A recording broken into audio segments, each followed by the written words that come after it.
नमस्कार, मैं शारदा पांडे आसान ज़िंदगी किसी एपिसोड में आपका स्वागत करती हूँ। आपको सभी पर्वों त्योहारों का वीडियो दिया जा चुका है, पितर पक्ष का भी वीडियो दे चुकी हूँ और पितृ यानी अपने पूर्वजों के संबंधित ही आज मैं आपको वीडियो दूंगी जो कि हर समय काम आता है।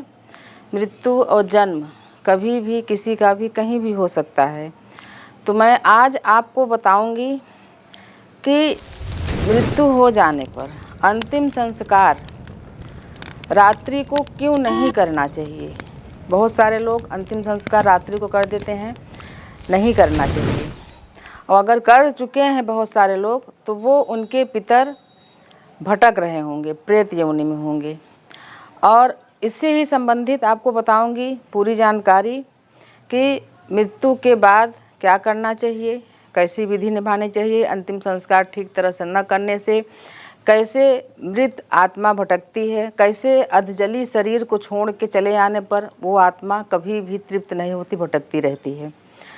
तो इसके बारे में पूरी जानकारी दूंगी। जो आधा अधूरा जानकारी आपके पास है, अब आजकल के पंडित पुरोहित भी नहीं बताते हैं और हम अंतिम संस्कार, दाह संस्कार गलत तरीके से करने के बाद फिर जीवन भर भोगते रहते हैं उनके परिजन पितृदोष के कारण। तो ये सभी विस्तार से बताऊंगी आपको। इससे पहले आप हमारे चैनल आसान ज़िंदगी को सब्सक्राइब कर लें, आगे के जितने भी पर्व हैं उनके वीडियो आपको तुरंत मिलते रहेंगे। तो सबसे पहले जैसे मान लीजिए किसी की मृत्यु होती है, बहुत सारे लोग अभी जैसे विदेश में हैं, परदेश में हैं, दूर दराज में हैं, तो आ नहीं पाते हैं। तो ऐसी परिस्थिति में क्या किया जाता है कि जो शव होता है उसको रखे रहते हैं कि प्रियजन, बेटा बेटी, बहू, नाती पोते जो अपने रिश्तेदार हैं उनको देखना चाहती है या उनके बिना नहीं हो सकता। मान लो बेटे बाहर हैं तो कौन करेगा, बेटा आए तब करे। तो ऐसी स्थिति में मान लो सुबह मृत्यु हुई और बेटा 24 घंटा में आएगा तो अगले दिन तक उस शव को सुरक्षित रखना है। बेटा आ भी गया, मान लो बेटा है ही घर में, अब मृत्यु हुई आधे दिन के बाद या शाम को, तो लोग बोलते हैं अरे इनको रात को कौन रखेगा, चलो अपना शाम को ही कर देते हैं।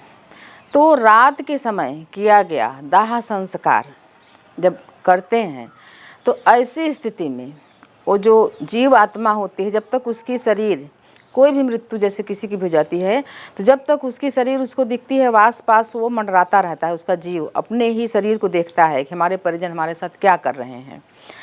जब वो शरीर पंच तत्व में समाहित हो जाती है, विलीन हो जाती है, तो वो आत्मा की यात्रा शुरू हो जाती है। तब भी 13 दिनों तक वहीं पर वो आत्मा रहती है और 13 दिनों तक पोषण, पिंडदान, कुछ से पानी सब पोषण करके फिर उनकी यात्रा सफल होती है, यात्रा शुरू होती है। जो कि पूरे 1 साल में वो जो कृत्य किए रहते हैं जिस लोक में जाने के लिए, उस लोक में वो साल भर चलते चलते पहुँचते हैं। तो रात्रि के समय किया गया, चाहे वो भूमि समाधि हो, जल समाधि हो या अग्नि संस्कार हो, किसी भी तरह का अंतिम संस्कार रात्रि के समय नहीं करना चाहिए। मान्यता ये भी है कि रात्रि के समय स्वर्ग का द्वार बंद हो जाता है और नरक का द्वार खुला रहता है, ये भी मान्यता है। दूसरी मान्यता ये भी है कि रात्रि के समय सभी जो अनिष्ट शक्तियाँ होती हैं वो विचरण करने लगती हैं, तो जीव के मार्ग में बाधक बनती हैं, उनको परेशान करती हैं, उनको तंग करती हैं जो जीव है। क्योंकि जो अदृश्य शक्तियाँ हैं वो भी भूत ही रहती हैं और जो ये हो तो इनको अपने साथ मिला के उनको अपने हिसाब से उनको रखना चाहती हैं। इसलिए भी रात्रि के समय दाह संस्कार नहीं करना चाहिए। और बहुत सारे कारण हैं।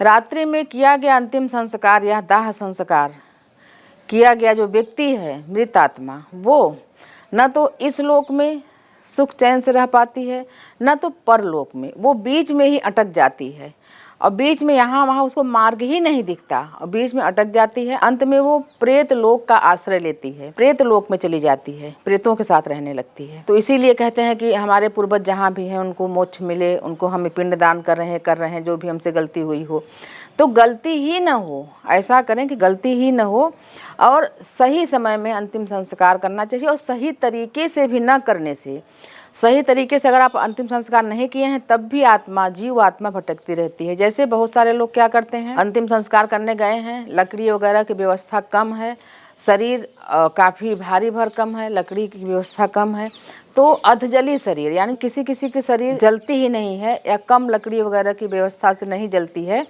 तो अधजला ही छोड़ के चले आते हैं, या गंगा में बहा देते हैं, या वहाँ छोड़ के चले आते हैं। तो ऐसा भी करने से वो जो मृत आत्मा होती है उसका मतलब उसकी शरीर अधजली रहती है, वो बहुत दुखी होता है, हम पंच तत्व में विलीन ही नहीं हुए, और उसकी आत्मा भटकती रहती है। हमारे प्रत्यक्ष में कई कहानियाँ, सच्ची कहानियाँ हमारे ही मतलब जानकारी में हुआ है। ऐसा रात्रि को कई लोग कर दिए हैं दाह संस्कार, अधजली शरीर छोड़ के चले आए, तो आत्मा भटकती रहती है। फिर उनको कहीं पीपल में बांध के रख रहे हैं, कहीं बांध के रख रहे हैं, फिर उनको बांध के फिर जाके जलाशय में डाल रहे हैं, गंगा में डाल रहे हैं। तो ये सब चीज़ों को करना पड़ता है, और उस जीव को भी भटकना पड़ता है यहाँ वहाँ। न वो पितृलोक जाता है, न स्वर्ग में, न इस लोक में, वो बीच में ही भटकता रहता है। तो आप लोग अगर ऐसा कर चुके हैं कि रात्रि में संस्कार, तो आपको समझ लो पितर भटक रहे हैं। मृत शरीर जब मृत्यु हो जाए तो भूमि को गोबर से लीप के भूमि पर दक्षिण के तरफ पाँव करके उस मृत व्यक्ति को लिटा देना चाहिए, और व्यक्ति के आस पास में दीपक जला देना चाहिए। अग्नि, लौह, तुलसी, गाय का गोबर, इन सब चीज़ों को जब वहाँ आप रखेंगे तो वहाँ पर कोई अनिष्ट शक्ति प्रवेश नहीं करेगी। जैसे आप देखते होंगे खाली घर पड़ा है तो वहाँ तमाम चिड़िया, कबूतर, पक्षी आके घोंसला बना के रहने लगते हैं। तो जब जीव शरीर से बाहर हो जाता है तो जो अनिष्ट शक्तियाँ होती हैं, जैसे पर काया प्रवेश जैसे होता है, तो वो घूमती रहती हैं। उनको लगता है कि हाँ हम इसमें प्रवेश कर जाएं, और कभी कभी प्रवेश कर भी जाती हैं। जो मृत व्यक्ति है उसको कभी भी अकेले नहीं छोड़ना चाहिए, क्योंकि आसपास में जो अनिष्ट शक्तियाँ घूमती रहती हैं वो मृत देह में, शरीर में प्रवेश कर जाती हैं। तो जैसे कि मान लीजिए रात्रि में रखना है तो कभी भी एकांत में न रखें। जैसे तुलसी का चौरा है या पीपल का वृक्ष है, उसके नीचे रख दें, पास में रख दें, कहीं भी रख दें। तो ऐसे सब चीज़ों को करने से जो वो मृत आत्मा है उसको ये होता है, अपने आसपास में देख के हमारे परिजन हैं, हमारे शव की सुरक्षा कर रहे हैं, हमारा देखभाल कर रहे हैं।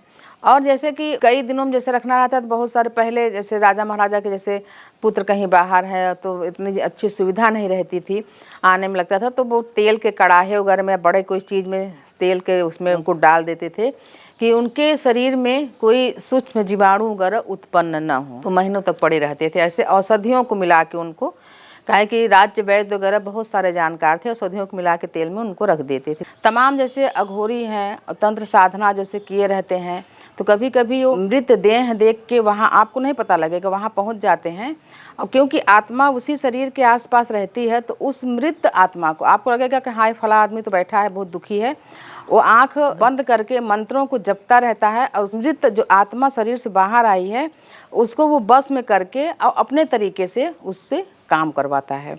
तो ऐसे में अपने जो परिजन हैं उनको किसी तरीके से अकेले मत छोड़ें। उसी प्रकार से जैसे मान लीजिए कि मैं आपको एक वीडियो में बताई थी कि किन किन का अग्नि संस्कार नहीं होता, उनको जल समाधि दे दिया जाता है या तो उनको भूमि समाधि दिया जाता है। तो ये क्रिया भी दिन के समय ही होना चाहिए, रात्रि के समय नहीं होना चाहिए। दिन के समय करने पर सूर्य की उपस्थिति में, क्योंकि सूर्य ही जीव के कारक होते हैं, सूर्य की उपस्थिति में ही जल समाधि यानी जल में विसर्जन करना या भूमि में दबाना दिन के समय ही करना चाहिए, नहीं तो वो भी मृत आत्मा यहाँ वहाँ भटकती हैं। फिर आगे इसी का लगता है पितृदोष, जो कि आगे जब बच्चा पैदा होता है उनके कुंडलियों में लग जाता है पितृदोष। फिर उस दोष के निवारण के लिए नाना प्रकार का पूजा, बलि, पाठ, हवन, दान, यज्ञ सब करना पड़ता है, तो उस मृत आत्मा को भी कष्ट न हो और आगे आने वाले वंशजों को भी कष्ट न हो, इसलिए सभी चीज़ देखभाल के करें। अधूरी जलाई हुई शरीर को कभी नहीं छोड़ के आना चाहिए। तो आजकल के जो आधुनिक लोग हैं, आधुनिक लड़के हैं, वो क्या करते हैं कि गंगा किनारे भी गए हैं दाह संस्कार में, तो वो स्नान करके वापस नहीं आते।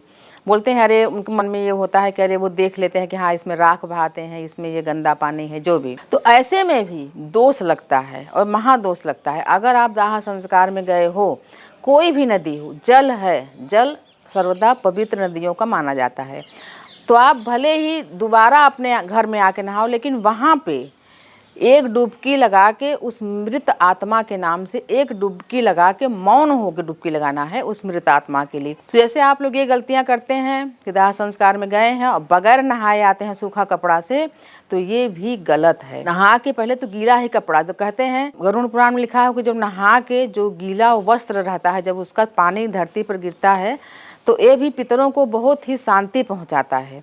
तो ज़रूर नहा के आना चाहिए। आपको ऐसा लग रहा है कि पानी में कुछ अशुद्धि है, आपको ऐसा लग रहा है, तो आप पुनः घर में आके अग्नि गौर जो जाता है छू के दोबारा से आप स्वच्छ पानी से भी स्नान कर सकते हैं, लेकिन दाह संस्कार में कभी भी बिना नहाए वापस ना आए। 13 दिनों के कार्यक्रमों में क्या क्या होता है? ब्राह्मण भोज, गौदान। सबसे पहले उस मृत व्यक्ति की पुत्री को जरूर सह सम्मान बुलाना चाहिए, और जो उस पुत्री का पुत्र है यानी कि भांजा, उसको भी ससम्मान बुला के सबसे जो पहला भोजन होता है 13वीं का, उन्हीं भांजों को खिला के उनका पाँव धो के और उन्हीं को दान दिया जाता है।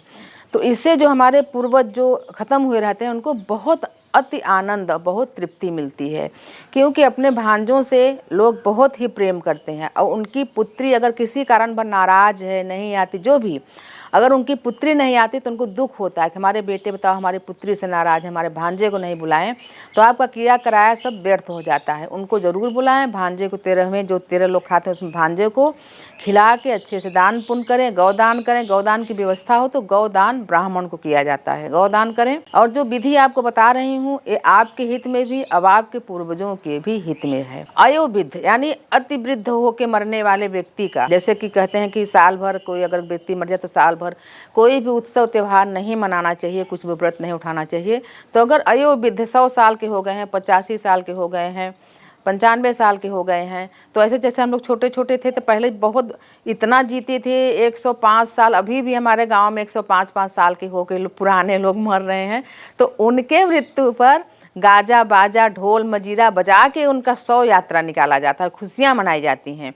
तो अगर ऐसे व्यक्ति की मृत्यु होती है तो 16वें दिन वार्षिक श्राद्ध करने के बाद साल के सभी त्योहारों को मनाया जा सकता है। जैसे कि परिवार बड़ा है, किसी की शादी है, किसी का गौना है, किसी का बरच्छा है, किसी का कुछ है, गृह प्रवेश है, तो लोग साल भर नहीं रुक पाते हैं, तो 16वें दिन वार्षिक श्राद्ध करने के बाद सभी जो उत्सव है वो मना सकते हैं। लेकिन अगर कम उम्र में किसी की मृत्यु हुई रहती है तो व्यक्ति के ऊपर बहुत क्षति होती है, दुख होता है। तो ऐसे में कम उम्र के व्यक्ति के मृत्यु के बाद साल भर तक कोई भी विशिष्ट त्यौहार नहीं मनाना चाहिए, कोई भी उत्सव नहीं मनाना चाहिए। मृत आत्मा की शांति के लिए 1 साल इन सब चीज़ों को वर्जित कर देना चाहिए। तो मैं आपको बता रही हूँ अंतिम संस्कार अगर आपके घर में पहले ऐसे हुआ है, रात्रि के समय हुआ है, किए हैं, अंजलि शरीर को बहा दिए हैं, तो उस मृत आत्मा के लिए आप अब भी कुछ दान पुण्य और जो भी चीज़ें होती हैं पिंड दान वगैरह करके उनको गया करके उनकी आत्मा को आप तृप्ति पहुंचा के अपने कुल का सुरक्षा कर सकते हैं। तो मैं आपको बहुत ही सुंदर सी वायु पुराण से, वराह पुराण से, गरुड़ पुराण से बहुत ही सुंदर जानकारी दी हूँ।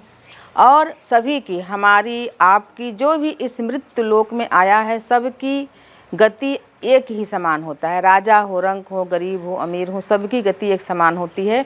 जो व्यक्ति जीवित है उनको ही करना पड़ता है, लेकिन वो भी व्यक्ति एक दिन मृत्यु होती है तो उनके वंशज, उनके पुत्र पुत्री सब उनका करते हैं। तो मैं आपको बता रही हूँ कि आगे से इन सब गलतियों को ना करें। आपको कोई बताने वाला नहीं है। हमारे इस वीडियो को देखें और खुद शेयर करें, बहुत सारे लोग जानेंगे तो ऐसी गलतियाँ नहीं करेंगे और आप सुरक्षित रहेंगे। ऐसे ही जानकारी भरा ज्ञानवर्धक वीडियो मैं आपको देती रहूँगी। आप हमारे चैनल को सब्सक्राइब कर लें, हमारे साथ बने रहें, देखते रहें आसान ज़िंदगी। तब तक के लिए नमस्कार।